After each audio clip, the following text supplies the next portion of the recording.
Par la première question, l'événement A qui correspond à ce que Mehdi et Céline soient dans la même table. Alors pour simplifier, on prendra une table rectangulaire avec les convives d'un seul côté. Ça aidera à bien visualiser la situation. Alors, il s'agit de placer donc les convives. Donc ici, je place Mehdi, je place Céline et je place les 4 autres convives. Alors, il faut d'abord identifier quel type de tirage on va utiliser, quel type de formule. Alors, c'est un tirage successif puisqu'on place les convives les uns après les autres. Et c'est un tirage sans remise. Pourquoi sans remise? Eh bien parce que on ne peut pas avoir Céline assise à la seconde place et à la quatrième en même temps. C'est-à-dire que je ne peux pas avoir le M, C, X, C, X, X. Si Céline c'est une seule personne et donc on ne peut pas avoir de répétition. Et donc c'est un tirage. Je vais le noter ici, ça correspond à un tirage successif sans remise.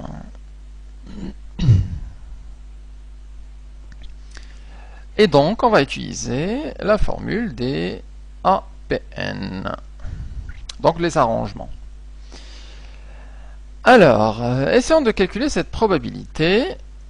Donc la probabilité de l'événement A, ça correspond au numérateur, donc les possibilités, et au dénominateur, le nombre des possibilités totales.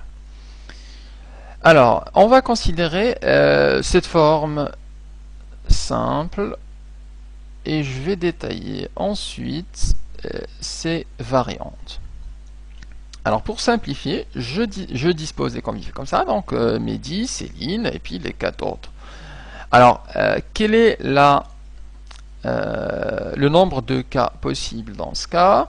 Alors Mehdi, on a un seul choix parmi les Mehdi présents, donc il y en a un seul, donc ça correspond à l'arrangement de 1 parmi 1.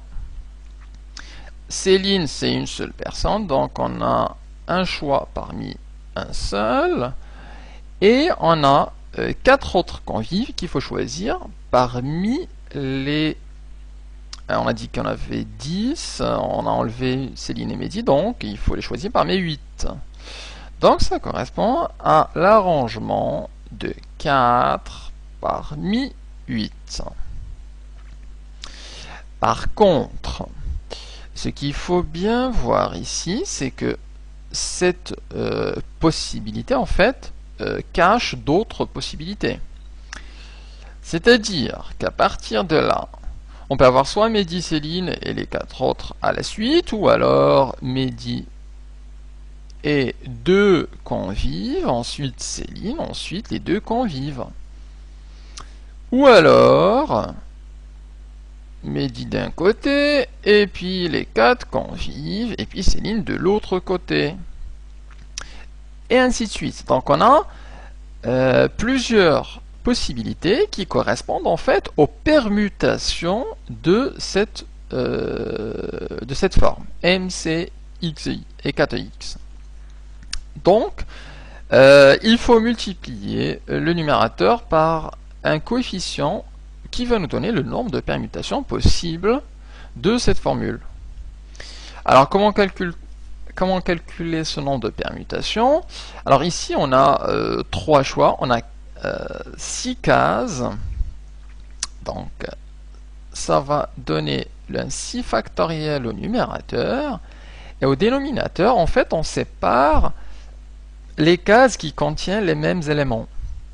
Donc ici on a 3 types d'éléments, on a l'élément Mehdi, l'élément Céline et les autres convives qui sont considérés dans leur globalité.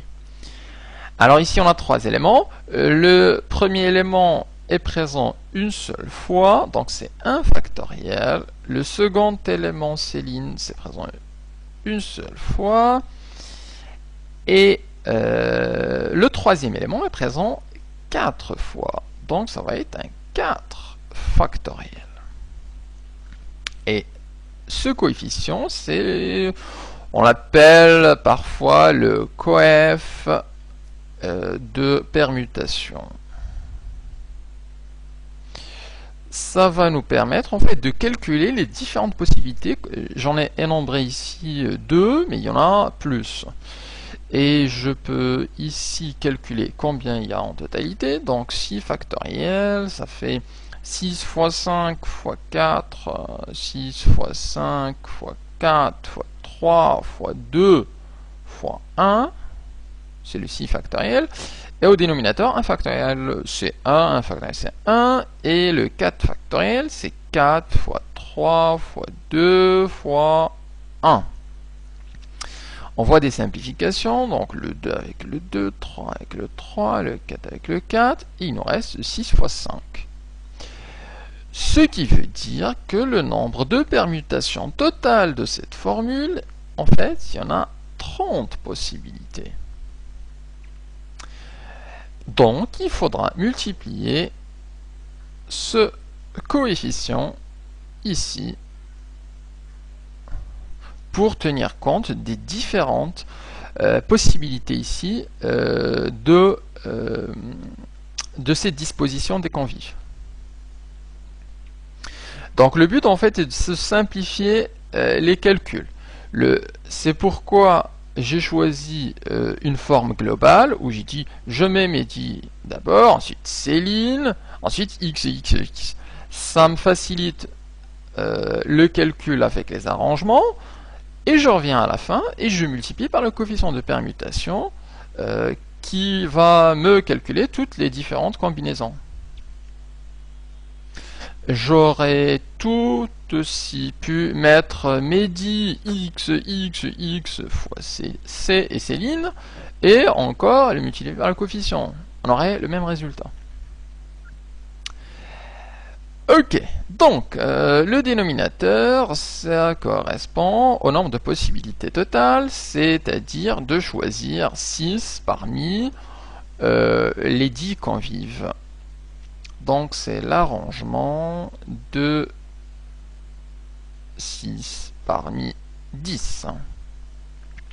Et on peut calculer ça. Donc à la calculatrice. Alors ça va nous donner 30 fois. Alors l'arrangement de 1 parmi 1 c'est 1, l'arrangement de 1 parmi 1 c'est 1, l'arrangement de 8 parmi 4 donc c'est 8, NPR 4 divisé par 10, NPR 6. Et donc ça nous donne un tiers.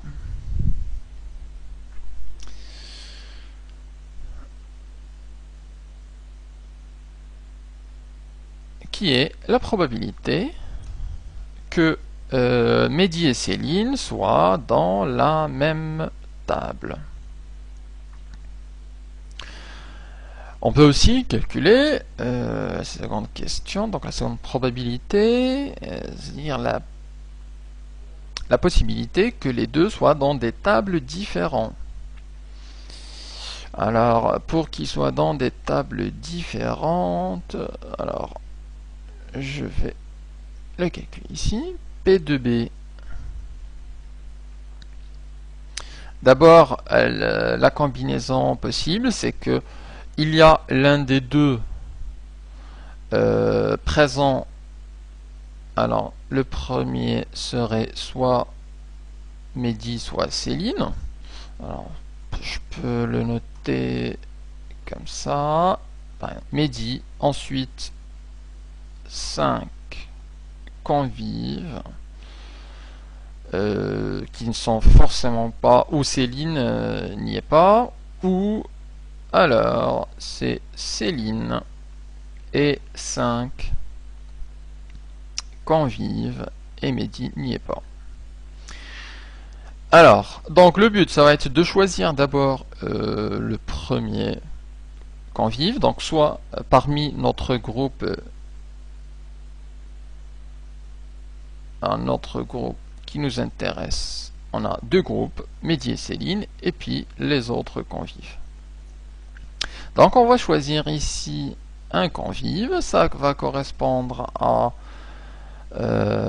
un arrangement de 1 parmi 2, et il faudra choisir 5 parmi les autres convives, donc fois l'arrangement de 5 parmi 8, puisque on les choisit parmi les convives autres que Mehdi et Céline. À cela, il faudra multiplier par le coefficient de permutation, puisque là, il va y avoir des permutations. Et avant de passer aux permutations, vous pourrez noter que ces deux possibilités, en fait, c'est ce que représente le A1 parmi 2, puisque A1 parmi 2, ça correspond, enfin, ça va donner 2 fois l'arrangement de 5 parmi 8. Donc ça prend en compte celui-là et celui-là. Alors, la combinaison générale qu'on va dire, c'est, on va appeler A pour ami. Donc le A correspond soit à Céline, soit à Mehdi. Et ensuite, les 5 convives. Donc ça, c'est notre formule qu'on a utilisée. Là, ça soit Mehdi ou Céline, et là, les autres. D'où le A1 parmi 2 et le A5 parmi 8. Par contre, cette combinaison cache, encore une fois, d'autres. Ce qu'elle cache, c'est une combinaison du type deux convives XX, ensuite ami, et puis X, X et X. Ou alors X, X, X, X, ensuite un A, et ensuite un X. Et donc il faut calculer ce nombre de permutations. Pour cela, on va multiplier par le nombre de permutations possibles de cette combinaison. Alors en totalité, on a 6 cases à choisir, on a 6 personnes à choisir. Donc au numérateur, on aurait un 6 factoriel, et au dénominateur, on a un premier élément. En fait, on a deux éléments. On a nos amis et puis les autres convives. Donc là, ça va nous donner un 1 factoriel. Et là, puisqu'il est sur une seule case, et les autres, ils sont sur 5 cases, mais ils représentent le même élément, donc c'est multiplié par 5 factoriel. En simplifiant ça, ça va nous donner 6 fois 5 fois 4 fois 3 fois 2 fois 1 sur 5 fois 4 fois 3 fois 2, donc ça va simplifier, on va avoir simplement égal à 6. Et donc, il faudra multiplier notre combinaison par le coefficient 6 de permutation. Alors, du coup, la probabilité qu'on souhaite calculer, c'est 6 fois A1 parmi 2 fois A5 parmi 8. On divise tout ça par le nombre de possibilités totales, donc qui est le même que tout à l'heure. Donc c'est le A6, l'arrangement de 6 parmi 10. Et on va calculer ça. Alors, ça nous donne 6 fois l'arrangement de 1 parmi 2, ça fait simplement 2, fois l'arrangement de 8 parmi 5, alors 8 NP